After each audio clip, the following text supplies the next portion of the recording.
마이크 소리 괜찮습니까? 좀 작습니까? 전 평소보다 좀 작게 느껴지는데 조금만 올려주시기 바랍니다. 사도행전 9장 26절에서 31절까지 우리 한 절씩 교독하겠습니다. 사울이 예루살렘에 가서 제자들을 사귀고자 하나 다 두려워하여 그가 제자됨을 믿지 아니하니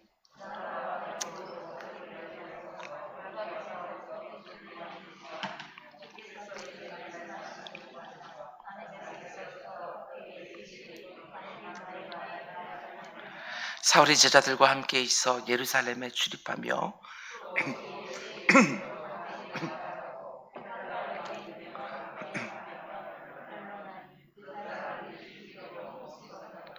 형제들이 알고 가이사랴로 데리고 내려가서 다소로 보내니라. 그리하여 온 유대와 갈릴리와 사마리아 교회가 평안하여 든든히 서가고 주를 경외함과 성령 아멘 아멘. 우리 한번 기도하겠습니다. 사랑해 주님 감사합니다.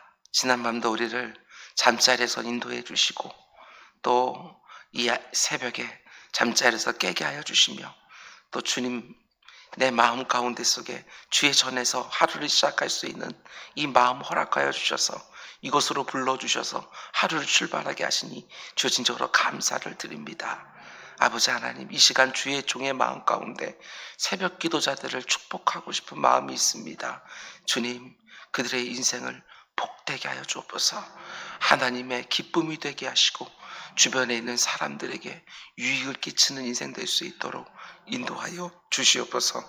오늘도 그들의 기도를 사용하여 이 세상 구석구석에 하나님의 은혜가 더하게 하시며 아버지 하나님, 그들이 살아가는 모습이 아버지 하나님, 많은 사람들에게 힘이 될 수 있도록 주님 인도하여 주시옵소서.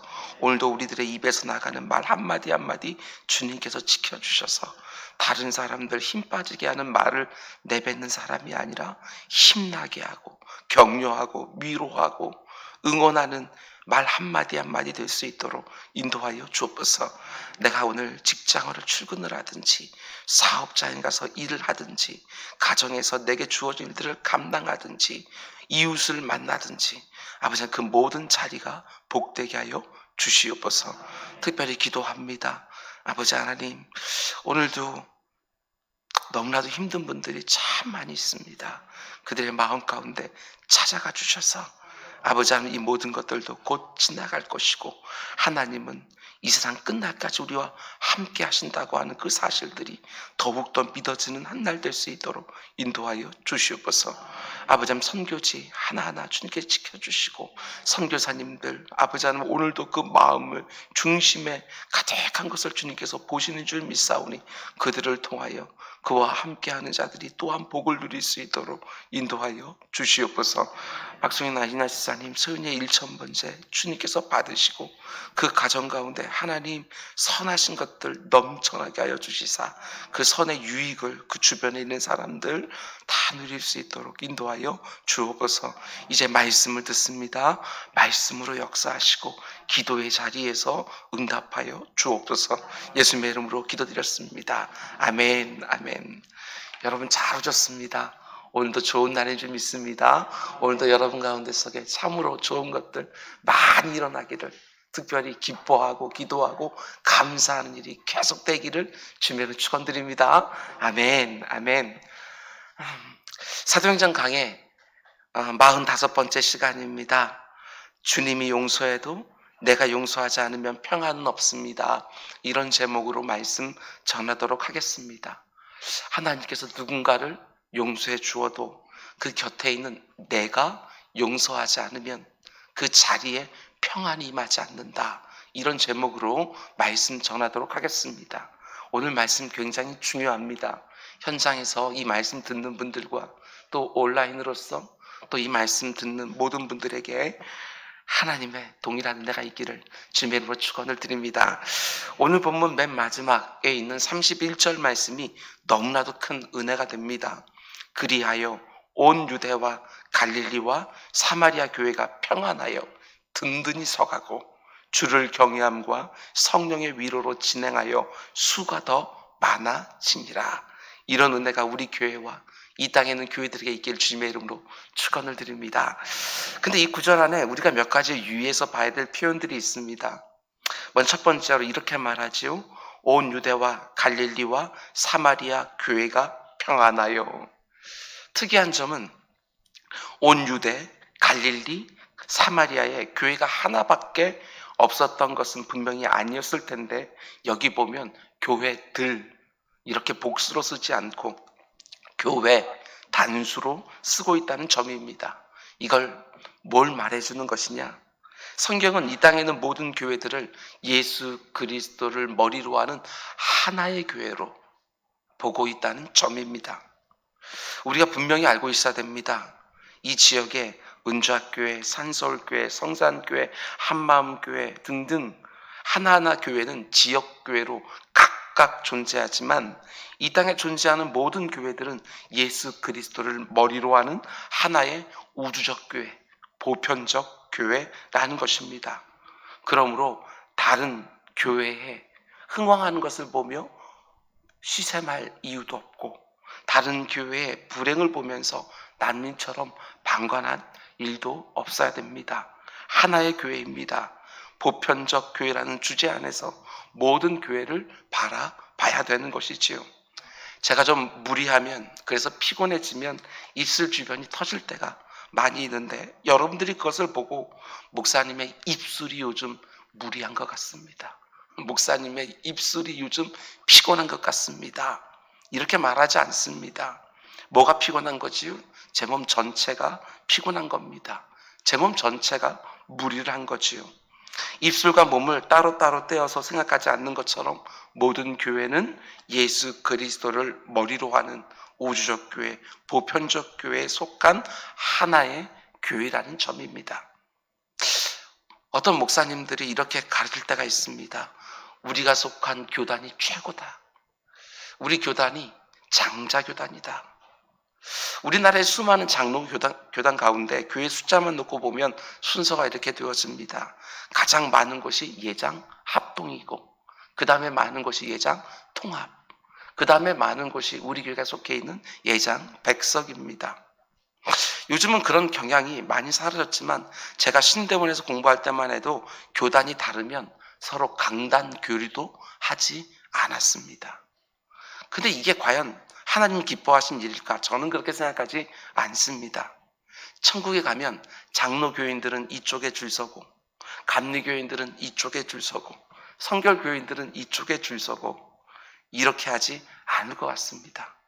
예수 그리스도를 나의 구주로 고백하는 모든 성도들은 교단과 상관없이 다 천국에 들어가는 것입니다. 재미있는 것은 교회 안 다니는 분들이 이 사실을 더 정확하게 알고 있다는 것입니다. 한국 교회에 어떤 한 교회가 문제가 생기면 교회 안 다니는 분들이 뭐라고 말하지요? 요즘 한국 교회가 문제라고. 그 교회가 문제라고 말하지 않습니다. 그 교회가 속한 교단이 문제라고 말하지 않습니다. 한국 교회가 문제라고 말을 합니다. 억울하긴 하지만 이게 바로 보편적 교회에 대한 정확한 이해라는 것입니다. 왜냐하면 모든 교회들은 다 예수 그리스도를 머리로 하는 보편적 교회의 일원이기 때문에 그렇습니다. 입술이 부르튼 것을 가지고 입술이 피곤해서 무리했다고 말하지 않는 것처럼 예수 그리스도를 머리로 하는 모든 교회들은 하나의 교회이지요. 우리나라에 있는 수많은 교회들 가운데 참 아쉽게도 70%, 80% 이상이 아주 작은 교회입니다. 매 달마다 임대료를 내야 되는 교회들입니다. 코로나19로 인해서 작은 교회들이 얼마나 어려움을 겪고 있는지 모릅니다. 남일이 아닙니다. 우리의 문제지요. 그래서 지난 주일에 당회에서 긴급 결의를 했습니다. 우리 노회 그리고 또 우리가 속해 있는 시찰회에 10몇 개의 교회가 있는데 그 가운데 굉장히 어려운 교회 10교회를 선정을 해서 50만 원씩 그렇게 후원금을 보내기로 결의를 했습니다. 그리고 또 입금을 했지요. 교회가 하나이기 때문에 다른 교회의 어려움들을 우리가 괜찮다고 남몰라 하는 것이 결코 아닙니다. 지난주에 은좌 승리교회 그 지역 봉쇄되기 직전에 쌀 나누기 행사를 한번 했는데 그 이후로 두 분이 또 헌금을 해주셨습니다. 그래서 어저께도 우리 필리핀에 있는 베누스 목사님하고 통화를 했는데 지금 우리는 다른 것 걱정하는데 거기는 먹는 것 가장 걱정하고 있습니다. 그래서 같이 얘기 나누는 가운데 쌀 나누기 행사 다시 한번 하기로 결의를 하고 주변에 있는 이웃들 150가정에 쌀 5kg씩 그렇게 나누는 일을 다시 한번 해보자고. 그래서 베누스 목사님이 견적을 내주시기로 했습니다. 오늘 이 새벽 기도할 때에도 여러분 한국 교회 뿐만 아니라 온 세상에 흩어져 있는 각각의 교회 하나하나 생각하면서 기도하기를 원합니다. 그곳에 있는 교회들은 얼마나 힘들까? 그곳에 사역하고 있는 목사님들과 선교사님들은 요즘 얼마나 고분분투하고 있을까? 특별히 이 지역사회에 있는 30몇 개의 교회들을 놓고 기도해 주시기를 바랍니다. 우리 교회 그리고 섬기는 교회만 놓고 기도하지 마시고 오늘 이 설교를 들은 것은 또 하나님의 특별한 뜻이 있는 줄 알고 집 앞에 오고 다니면서 본 교회들 간판 생각나고 이름 생각나면 하나하나 놓고 기도하는 새벽이 되기를 주님의 이름으로 축원을 드립니다. 그런가 하면 오늘 보면 31절에서 또 하나 주의해서 봐야 될 것이 있습니다. 이번에는 접속사를 주의해서 봐야 되는데 다시 31절 말씀입니다. 그리하여 온 유대와 갈릴리와 사마리아 교회가 평안하여 든든히 서가고 주를 경외함과 성령의 위로로 진행하여 수가 더 많아지니라. 31절 말씀은 이렇게 시작해요. 그리하여. 그러니까 앞에 어떤 일이 있었던 것이지요. 혹은 앞에 어떤 문제가 있었는데 그 문제가 해결되고 났더니 그리하여 결과적으로 교회가 평안해졌고 든든히 서가고 사람들이 더 많아졌다. 이런 말입니다. 그러면 그 앞에 어떤 문제가 있었는지 우리가 문맥을 살펴봐야 되지 않겠습니까? 지금까지 우리가 계속해서 사도행전을 묵상하고 있는데 자세히 보면 교회가 계속해서 부흥하기만 했던 것은 아닌 것 같고 중간중간에 어떤 문제들이 있었습니다. 위기 가운데 교회가 있었습니다. 그리고 그 위기와 문제가 해결되었을 때 교회는 평안하여 든든히 서갔지요. 부흥이 있었습니다. 그럼 어떤 문제들이 있었느냐? 오순절날 성령 강림으로 인하여 교회가 출발했고 계속해서 부흥해 갔는데 첫 번째 위기가 찾아왔습니다. 그게 언제냐면 우리가 다 본 내용들입니다. 사도행전 5장을 보면 아나니아와 삽비라 사건입니다. 교회의 지도자가 되지 말아야 될 거짓된 사람들이 교회의 지도자가 될 뻔한 문제가 생긴 것입니다. 근데 그 문제가 어떻게 해결되지요? 성령으로 충만했던 베드로가 아나니아와 삽비라의 영적 상태를 분별해서 그들의 죄를 드러냈습니다. 하나님이 그들을 심판해서 죽게 하신 이후에 그러니까 그 문제가 해결되고 난 다음에 교회에 두려움이 임하고 그리하여 교회는 다시 부흥하기 시작했다. 성경이 이렇게 말합니다. 이렇게 정리할 수 있습니다. 교회가 부흥하다가 문제가 생겼어요. 아나니아와 삽비라의 거짓된 봉헌이라는 문제가 생긴 겁니다. 그리고 그 문제가 베드로의 분별로 해결된 다음에 그리하여 교회가 다시 부흥하게 되었다. 두 번째 위기는 사도행전 6장에 나오는데 교회 안에 분열과 갈등이라는 문제가 생겼습니다. 과부들을 구제하는 일을 놓고 히브리파 유대인들과 헬라파 유대인 사이에 갈등이 생긴 겁니다. 분열되기 시작하면서 교회에 평안이 깨졌습니다. 그런데 그 문제가 어떻게 해결됩니까?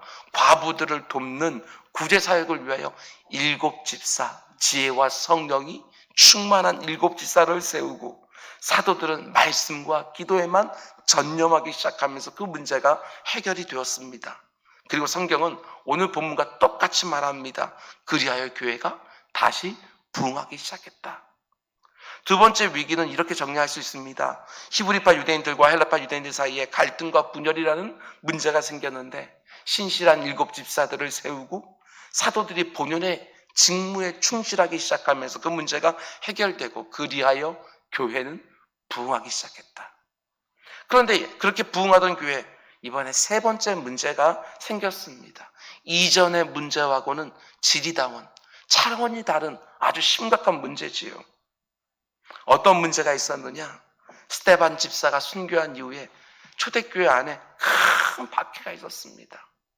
박해라는 큰 문제로 교인들이 뿔뿔이 흩어지기 시작을 했습니다.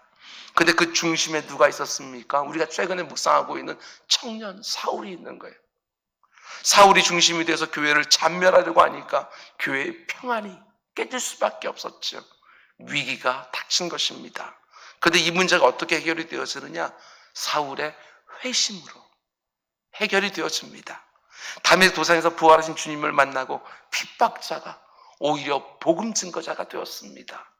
그게 바로 오늘 보면 31절에 나오는 그리하여라는 접속사의 의미지요. 사울의 회심으로 인하여 그리하여 온 유대와 갈릴리와 사마리아 교회가 평안하여 든든히 서갔다. 사람들이 흩어졌지만 흩어진 사람들이 그곳에서 교회를 이루고 평안하여 든든히 서갔다. 그런데 31절 말씀을 좀 자세히 묵상하다 보니까 이런 점도 보였습니다. 좀 이상한 부분이 보이는 거예요. 그게 뭐냐면 잘 보셔야 됩니다. 사울이 회심한 것은 지금 우리가 보고 있는 9장의 초반부에 일어난 사건입니다. 사울이 예수 믿는 사람들을 박해하다가 다메섹으로 가던 길에 회심한 사건, 이 자체만으로 교회의 위협이 해소되었습니다.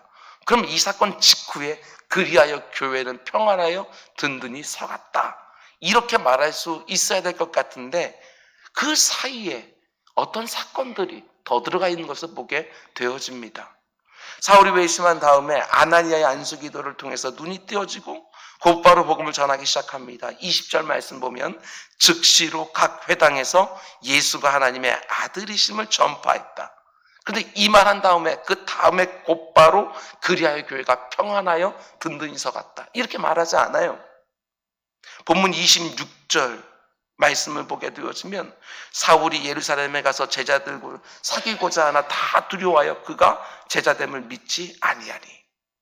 이 상황을 지금 기록하고 있는 사도행전의 저자 누가가 굳이 이 말을 밝혀주는 의도가 있습니다.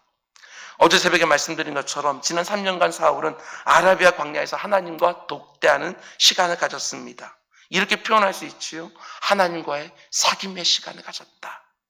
3년간 하나님과의 사귐, 하나님과 교제하는 시간을 갖고 나서 이제 사울이 예루살렘으로 돌아와서 교회 지도자들과 사귀려고 합니다. 교제하려고 하지요. 근데 본문이 뭐라고 말합니까? 제자들이 사울을 받아주지 않았다, 믿어주지 않았다. 이 상황을 지금 사도행전에 기록하고 있는 누가가 굳이 밝혀주는 거예요. 의도가 있습니다. 영어로 이렇게 말할 수 있을 것 같습니다. He was changed, but not accepted. 분명히 변화되었습니다. 그런데 받아들여지지는 않았다. 이렇게도 표현할 수 있을 것 같습니다. 하나님은 그를 받아주셨지만 교회의 성도들은 그를 받아주지 않았다. 사도들의 입장도 충분히 이해가 됩니다. 사울은 가장 악랄한 박해자였습니다. 믿는 자들의 거의 저승사자와 같은 두려운 존재였습니다. 그러다 보니까 일종의 주홍글씨가 그의 얼굴과 이름에 쓰여 있는 것이지요. 박해자라고 하는 주홍글씨가 그의 얼굴과 이름에 쓰여져 있는 거예요. 받아들여지기가 쉽지 않았습니다. 여기서 우리는 너무나 중요한 교훈을 얻게 되어집니다. 여러분 잘 들으셔야 돼요. 하나님의 용서는 즉각적이지만 사람의 용납은 시간이 걸린다. 다시 한번 말씀드립니다. 하나님의 용서는 즉각적입니다. 우리가 진실되게 회개하는 그 순간 하나님 그 즉시로 우리를 용서해 주십니다. 그러나 사람들이 그런 나를 용납해 주는 데는 시간이 걸린다. 여기에서 많은 문제들이 생깁니다. 하나님은 죄인이 회개할 때 즉각적으로 용서해 주지만 사람은 그러지를 못해요. 시간이 걸립니다. 바로 이 모습을 보면서 지금 사도행전을 기록하고 있는 누가는 아직까지는 교회가 평안하다고 말하지 않는 거예요. 여기 아직까지는 사울이 회심을 했고 사울이 복음 증거가 되었는데도 아직까지도 교회에 평안이 임했다고 말하지 않아요. 아직 다 이루어진 게 아니에요. 그러다가 27절에 바나바라는 인물이 등장합니다. 바나바가 데리고 사울을 데리고 사도들에게 가서 그가 길에서 어떻게 주를 보았는지와 주께서 그에게 말씀하신 일과 담에서 그가 어떻게 예수의 이름으로 담대히 말하였는지를 제자들에게 설명하기 시작합니다. 그러자 어떻게 되어지느냐? 28절, 사울이 제자들과 함께 있어 예루살렘에 출입하며 사울이 드디어 사도들과 교회에 받아들여지기 시작합니다. 그리고 29절 말씀 보면 이제 사울이 제자들과 함께 동역하지요. 주 예수의 이름으로 담대히 말하고 복음을 전하기 시작을 합니다. 그러고 나서 성경은 비로소 이렇게 말하는 거예요. 오늘 보면 31절, 그리하여 온 유대와 갈릴리와 사마리아 교회가 평안하여 든든히 서가고 주를 경외함과 성령의 위로로 진행하여 수가 더 많아졌다. 그래서 저는 교회의 세 번째 위기를 이렇게 정리하는 것이 성경적인 표현이라고 생각을 했습니다. 세 번째 위기는 사울의 회심만이 아니라 제자들의 용납과 받아들임이 있었기 때문에 문제가 해결되고 교회는 다시 부흥하기 시작했다. 잘 들으시기 바랍니다. 교회는 그 안에 들어오는 죄인들이 용납받고 받아들여지는 것이 너무너무 중요합니다. 하나님은 언제나 죄인들을 용서해 주시지요. 과거에 아무리 큰 잘못이 있는 사람도 하나님이 용서해 주지 못할 죄가 없습니다. 즉각적으로 그를 받아주십니다. 그런데 그것으로 끝나는 게 아니죠. 교회 안에 있는 모든 구성원들에게 하나님이 요구하시는 게 있는 거예요. 교회 모든 구성원들이 과거가 있는 그 사람을 용납하고 용서할 때만 교회가 평안해진다. 잘 들으셔야 됩니다. 하나님은 언제나 용서해 주십니다. 그러나 그렇다고 해서 교회가 즉각적으로 평안해지는 것이 아닙니다. 교회 안에 있는 사람들이 그 사람을 용납하고 용서해 줄 때만 교회가 평안하게 되어지는 것이고 든든히 서가는 것입니다. 우리가 매일 새벽마다 고백하는 사도신경을 보면 거룩한 공교회를 믿을 뿐만 아니라 하나의 교회, 보편적인 교회, 우주적 교회를 믿을 뿐만 아니라 성도가 서로 교통하는 것과 죄를 사하여 주시는 것을 믿어야 된다고 고백을 합니다. 마찬가지로 교회는 죄사함을 받는 곳인데 주님께 용서를 받을 뿐만 아니라 그 안에 있는 지체된 교인들이 서로를 용서하고 서로에게 용서를 받아야만 된다는 사실이지요. 교회사를 보면 참 이게 아이러니한데요. 항상 박해가 있지는 않았습니다. 박해가 있다가도 다시 평화기가 오고 평화기가 있다가 다시 박해가 오고 박해기 때 많은 사람들이 신앙을 지키며 순교했지만 그보다 훨씬 더 많은 사람들이 배교했습니다. 순교와 배교가 있었어요.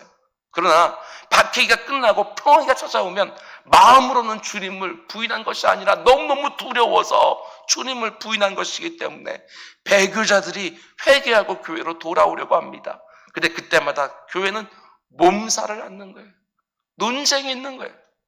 어떤 사람이 이렇게 말합니다. 어딜 감히 교회에 들어오려고 하느냐? 믿음을 부인한 사람이 어떻게 교회에 들어오려고 하느냐? 우리가 그동안 교회를 지키기 위해서 누구를 잃었고 무엇을 잃었고 또 어떤 사람들은 말합니다. 그렇지 말고 받아줍시다. 용납합시다. 용서합시다. 그런데 교회는 대부분의 경우에 받아주는 편을 택했습니다. 왜냐? 그게 바로 교회이기 때문에. 초대교회 지도자였던 베드로 역시 주님을 모른다고 3번이나 부인했지만 주님께 용서받고 뿐만 아니라 다른 제자들과 성도들에게 다시 받아들여졌기 때문에 초대교회를 세우는 일에 너무나 중요하게 쓰임받을 수 있었던 거 아니었겠습니까? 그런데 오늘날 교회들이 서로 간에 용납과 용서가 있는지는 좀 생각해 봐야 되는 문제입니다. 필립 얀시가 하나님의 은혜가 사라졌어요 라는 제목의 책 가운데 속에 아주 충격적인 예화 하나를 기록해 놓았습니다. 어느 날 창녀 하나가 필립 얀시를 찾아왔다고 합니다. 집도 없고 몸도 병들고 너무나 가난해서 좀 전에 2살 먹은 딸도 돈을 받고 팔고 왔습니다. 그 창녀에게 필립 얀시가 이렇게 말합니다. 너무나도 불쌍해 보여서 교회에 가서 도움 받으면 어떠겠습니까? 그런데 그때 이 창녀가 이런 말을 했다고 합니다. 교회요? 거길 뭐하러 가요? 그렇지 않아도 지금 내 삶이 너무너무 비참한데 거기 가면 그 사람들 때문에 더 비참해질 거예요. 교회가 가지고 있는 이미지가 죄인을 용납하고 용서하고 그 누구라도 받아주는 공동체 이미지가 아니라는 것입니다. 우리 교회는 어떻습니까? 이 땅의 교회들이 가지고 있는 이미지는 어떻습니까? 우리들의 가정도 마찬가지입니다.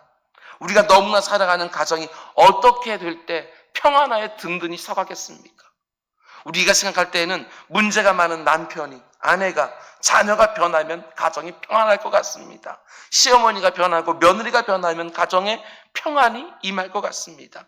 그러나 그렇지 않습니다. 그 사람이 아무리 변한다 하더라도 내가 그 사람을 용납하고 용서해주지 않으면 가정에 평안이 임하지 않습니다. 중요한 부분이지요. 사울이 회심했지만 하나님께서 용서해 주셨지만 과거가 있는 사울이 제자들에 의해서 용납받고 용서받을 때 교회에 비로소 평안이 찾아왔습니다. 마찬가지겠지요.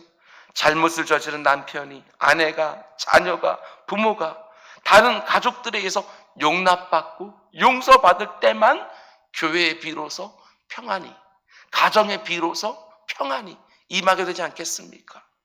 오늘 보면 31절 이렇게 말합니다. 그리하여 사도들과 교회의 성도들이 사울을 용서하고 받아들일 때 온 교회와 갈릴리와 사마리아 교회가 평안하여 든든히 서가고 주를 경외함과 성령의 위로를 진행하여 수가 더 많아지니라. 요즘 코로나19 때문에 가족들이 함께하는 시간들이 늘어나면서 오히려 이런저런 갈등이 생긴다는 얘기도 들었습니다. 자녀들이 학교에 가지 아니하고 늘 부모와 함께 있는 가운데 속에 또한 보지 못했던 문제점들이 보여지므로 그 가운데 속에 이런저런 다툼이 있다는 얘기도 들었습니다. 혹시 요즘 내 곁에 있는 사람들과 다 힘드니까 말 한마디에도 쉽게 상처를 받고 마음이 상하기도 합니다. 그 가운데 속에 관계들 가운데 혹시 문제가 생긴 분들은 있는지 모르겠습니다. 하나님이 그들을 받아주시고 용납해 주실 때 내 마음도 열으셔야 됩니다. 그리고 나도 받아주고 용납하고 용서하고, 하나님이 아무리 그 사람을 용서해도 내가 용서하고 용납해야 교회에 평안이 임하고 내 마음에도 평안이 임합니다. 하나님이 용서해 준 그 사람, 이제 내가 용서하고 용납해야 가정에 평안이 임하고 하나님이 그렇게 원하는 화목을 이루어갈 줄 믿고 이 새벽에 내 마음이 주님과 함께 해달라고 기도하는 우리 모두가 될 수 있기를 주님의 이름으로 축원을 드립니다. 기도하겠습니다. 사랑의 주님, 그 어느 때보다도 사랑과 이해와 용납이 더욱 필요한 때가 아닌가 생각해 보았습니다. 누구 때문이다 탓하고 정죄하는 것이 지금 상황 가운데 속에 선한 것을 만들어내는 것이 아니라 이해해주고 받아주고 용서해주고 더욱 사랑해주고 위로해주고 이런 가치들이 지금 이 모든 상황 가운데 속에 하나님의 선하신 뜻을 온전히 이루는 데 쓰임받을 줄 믿사오니 내 주 아버지 하나님, 오늘 내 마음 이 새벽에 기도할 때 더욱 넉넉하게 해 주옵소서. 다른 사람들을 더욱 깊이 생각할 수 있는 그 마음도 허락하여 주옵소서. 그래서 이런 때에 그리스도인들이 얼마나 복인가 아버지는 보여줄 수 있는 우리 모두가 되게 하여 주옵소서.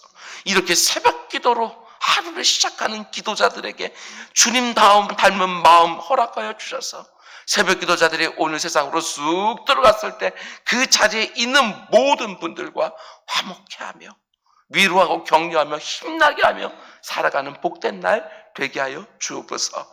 이 모든 말씀 예수님의 이름으로 기도드렸습니다. 아멘. 너님께 기도